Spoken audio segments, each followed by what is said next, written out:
of messages right here, and let me check if there is any other message on Facebook. Yeah, some people are sending messages, but here also on WhatsApp we've got a message from Sister Zahra. Assalamu alaikum ya Aba Abdillah, and the other brothers and sisters who are sending messages right here. From Pakistan, Rabsa Zainab says, kindly pay my salam to my masters. I would be an honor for it. It is an honor for me to have my father's name written on the blessing flag. Sayyid Reza Hussein Rizvi and family. Sayyid Riyaz Hussein, Abdullah Hassan Qamar Larib, I think, if I'm just reading the name correctly, and Haidar. Okay. Other messages right here says, Assalamu alaikum ya Aba Abdillah. Can you recite our names? Sayyid Zainab Razvi, Tahrim Reza, Vajihe Fatima, Sayyid Fatima Razvi. Assalamu alaikum ya Aba Abdillah. Assalamu alaikum ya Ibn Rasulullah. Assalamu alaikum ya Ibn Amir al-Mu'mineen wa rahmatullahi wa barakatuh. May Allah bless you all, dear brothers and sisters who are loving Imam Hussein alayhi salam. And I don't know, it would be a great idea if you sent me the activities that you have had up to now about the mourning for Imam Hussein alayhi salam. But in order to go through the main issue, the main topic of the night of these days, Muharram, I would like to tell you that this night is night of the second day of Muharram. Night of the second day of Muharram is named after the entrance of the group, the caravan of Imam Hussein alayhi salam to Karbala. Imam Hussein alayhi salam, after on finishing his pilgrimage or his Hajj, he headed towards Karbala, because people of Kufa, they were sending lots of letters to him and inviting him to be their leader, because they didn't want to be under control of Yazid anymore. But Yazid knew that and sent his armies and his men to Kufa to frighten people of Kufa. At the same time, Imam Hussein alayhi salam sent Muslim ibn Aqil to Kufa to check everything, to see if those people who have sent him the letters are righteous or not. Are they really with Imam Hussein alayhi salam or no? This is not true. First, when Muslim ibn Aqil entered Kufa, lots of people just gathered around him. So Muslim ibn Aqil, seeing this, letter back to Imam Hussein alayhi salam and said that people of Kufa are ready to assist you, and they are ready to invite you and receive you with open arms. Therefore, Imam Hussein alayhi salam started his movement from Mecca, as he was doing and performing pilgrimage or Hajj. He started his movement towards Kufa. Just in the same day, or maybe 2 days after the arrival of Muslim ibn Aqil to Kufa, the people, the men of Kufa, betrayed him, and they all turned against him, until Muslim ibn Aqil found himself with no army, found himself with no companion. Here, he had no time to send a message to Imam Hussein alayhi salam in order to inform him about the betrayal of the people of Kufa. So, people of Kufa, under the order of Yazid la'natullah alayh, they attacked Muslim ibn Aqil and they captured him, and finally they martyred this great, brave companion of Imam Hussein alayhi salam. After knowing all these things, Imam Hussein alayhi salam didn't receive the message of Muslim ibn Aqil of the betrayal of people of Kufa. So he was keep walking and moving towards Kufa. Once after a long time, a message came to him saying that people of Kufa betrayed Muslim ibn Aqil and killed him. It was in this time that Imam Hussein alayhi salam, just in this time, in this period, that Imam Hussein alayhi salam with his family, with his companion, which was his companion people, men and the families and ladies and little girls and boys, little kids, all this group, this caravan, they were all moving towards Kufa. Once Imam Hussein alayhi salam arrived Karbala, Hur, son of Yazid al-Riyahi, stopped him because Hur was one of the commanders of the Yazid army. So they came and faced Imam Hussein alayhi salam and stopped him and didn't let him to move forward anymore. Just notice that in such a scenario, in such a scene, Imam Hussein alayhi salam is not moving for any fight. Imam Hussein is not preparing for any fight. Imam Hussein alayhi salam is answering the call of people who ask him to come to them in order to lead them, in order to make them a better life. So Imam Hussein alayhi salam was moving to those people who called him. Imam Hussein alayhi salam wasn't going somewhere to make an army and just, kill people. If Imam Hussein alayhi salam wanted to gather an army, he just may do it against oppression, against those who betray Islam, those who just change and mislead Islam. So that's why Imam Hussein alayhi salam told Hur ibn Yazid al-Riyahi that, okay, you are stopping me right here. I don't have anything to do with you. Just let me, I will return to Medina. But Hur said that I'm not allowed to let you return to your own hometown. Imam said that, okay, just let me, I go somewhere else, no matter, I'm not going to stay here. Just let me alone, just leave me and I'm going to go somewhere else. But Hur didn't let Imam Hussein alayhi salam to move anywhere, and he freezed Imam Hussein alayhi salam in that place. Hur at that time was in the side of the enemies. He was in the other side, not with Imam Hussein alayhi salam. But although Hur was with the enemies of Imam Hussein alayhi salam, Imam Hussein alayhi salam was so kind to him. You may ask how, and most of you know that how kind Imam Hussein alayhi salam was to his enemy. When Hur and his army, they all came facing Imam Hussein alayhi salam, they were so thirsty. They had no idea that on this desert, they are going to panic, loss of water, and they need some water to drink. So that's why they were so thirsty and tired. But Imam Hussein alayhi salam, although they were his enemies, gave them water, not only to the soldiers, but even to the horses. Imam Hussein alayhi salam watered all of them and gave them water to drink and to refresh their bodies. Here, all those things that happen only shows how great Imam Hussein alayhi salam is. When whole world listens to this story, to this true story, they all know that Imam Hussein alayhi salam is a symbol of the greatness, of perfectness, of purity, of the most great things ever. Because nowadays, in this world, no person does such a thing with his or her enemies. People try to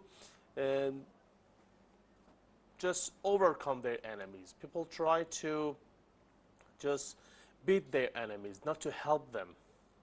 And the only person who tries to help people not because of winning against them on this world, just because to help them find the true way and path are Ahlul Bayt salawatullahi wa salamu alayhim ajma'in. Here, now let's collect this information that we are just talking about. Who on the face of earth will do such a thing? No one except an infallible Imam. That's why when we see Imam Hussein alayhi salam has been martyred in Karbala in such a horrific way, his name, his memory continues through all the histories and through all the centuries we passed, about 14th century about somehow, and up to now, up to today, we see that the cause of Imam Hussein alayhi salam, we see that the story of Imam Hussein alayhi salam is still so fresh, is so alive, and people just sympathy with it. That's because Imam Hussein alayhi salam is not just like all the other ordinary people. Imam Hussein alayhi salam was an infallible and is an infallible. He's an exception, and this is something that makes his story more tragic than all the other stories. Throughout history, after the martyrdom of Imam Hussein alayhi salam, we read in the history, and sometimes we may have witnessed things more dreadful than the history of Imam Hussein alayhi salam, more horrifying, more tragic than the history of Imam Hussein alayhi salam, the history of martyrdom of Imam Hussein alayhi salam. But none of them stay in the history, none of them resembles, none of them is so pure as the story and as the tragedy of Imam Hussein alayhi salam. That's not because those stories are less bloody than what happened for Imam Hussein alayhi salam. No, sometimes some people were killed and martyred. We can say bloodier than Imam Hussein alayhi salam, just in face, you know, in maybe in just appearance, okay? But this doesn't mean that their tragedy is greater than Imam Hussein's tragedy. Although Imam Hassan alayhi salam, once when he was talking to his brother, he says, La yawm ka yawmuka ya Aba Abdillah. There is no day like your day, Aba Abdillah, which means that the tragedy of Imam Hussein is the greatest in any aspect that we talk about it. But if we say that, okay, there were some tragedies, more bloody than the tragedy of Imam Hussein, but they are never ever greater than Imam Hussein's tragedy. And this lies behind the personality and the character of Imam Hussein alayhi salam. This lies behind the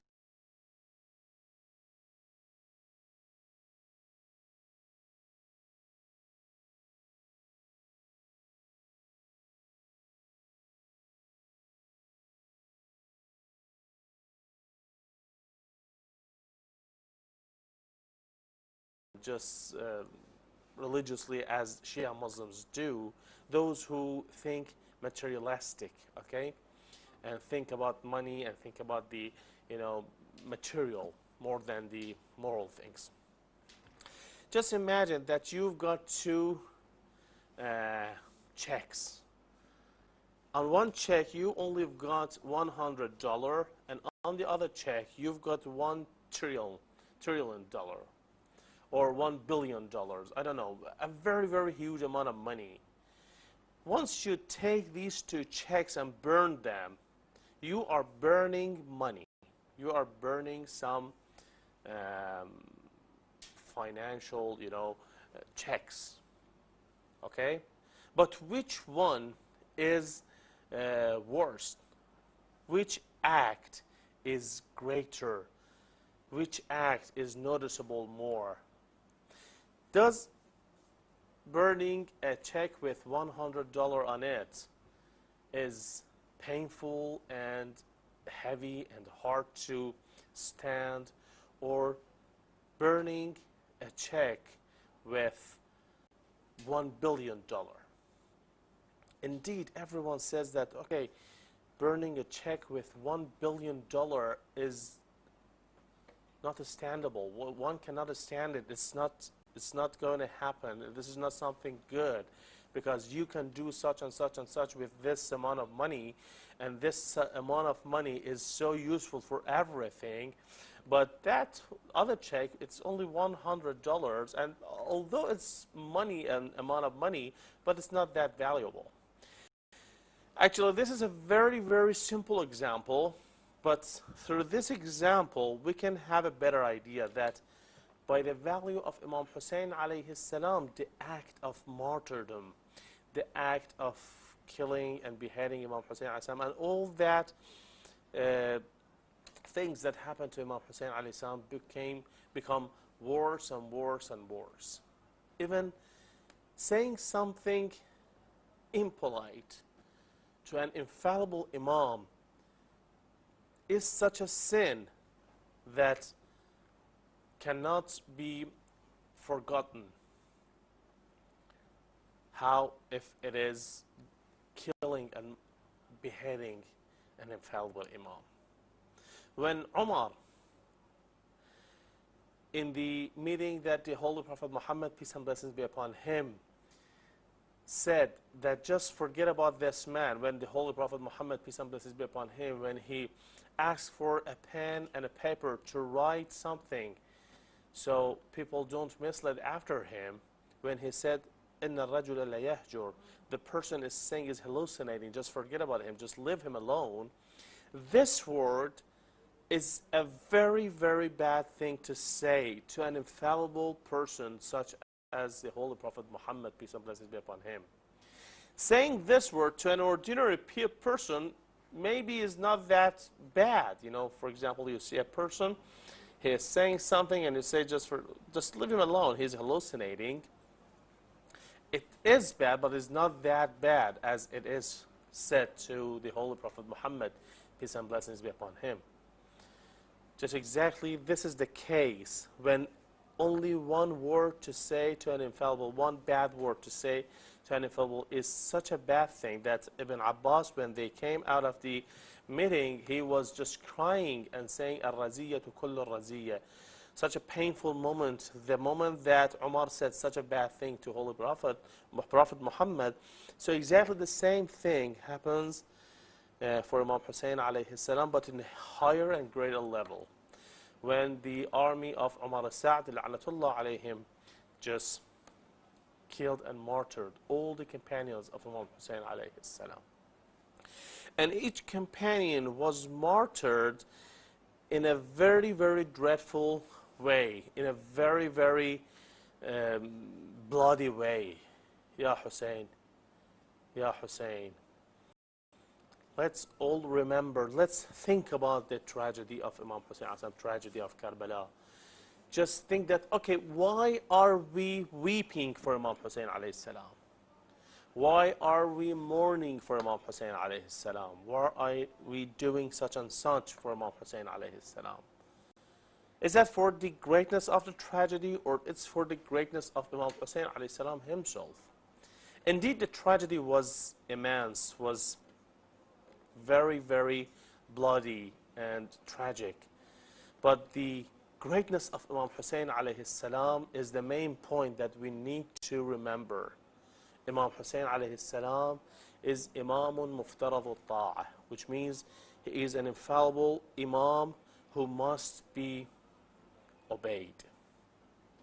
So doing such a horrifying thing towards him is not neglected and is not neglectable. And no one can forgive those people who did this towards Imam Hussein alayhi salam. My dear brothers and sisters, actually every night of Muharram has got a great history and has got a great lesson to all of us. Now, as in these days we're not able maybe to go and perform Aza and mourn for Imam Hussein just like all the other nights, let's go more deeply to inside the history of Karbala and know more about it and introduce it to the other people who may know more about Imam Hussein alayhi salam. My dear brothers and sisters, may Allah bless you all, and thank you so much for tuning in. And inshallah, every night we are going to be with you with such a ziyarah, and you are all allowed and able to call and perform ziyarah by your own voice.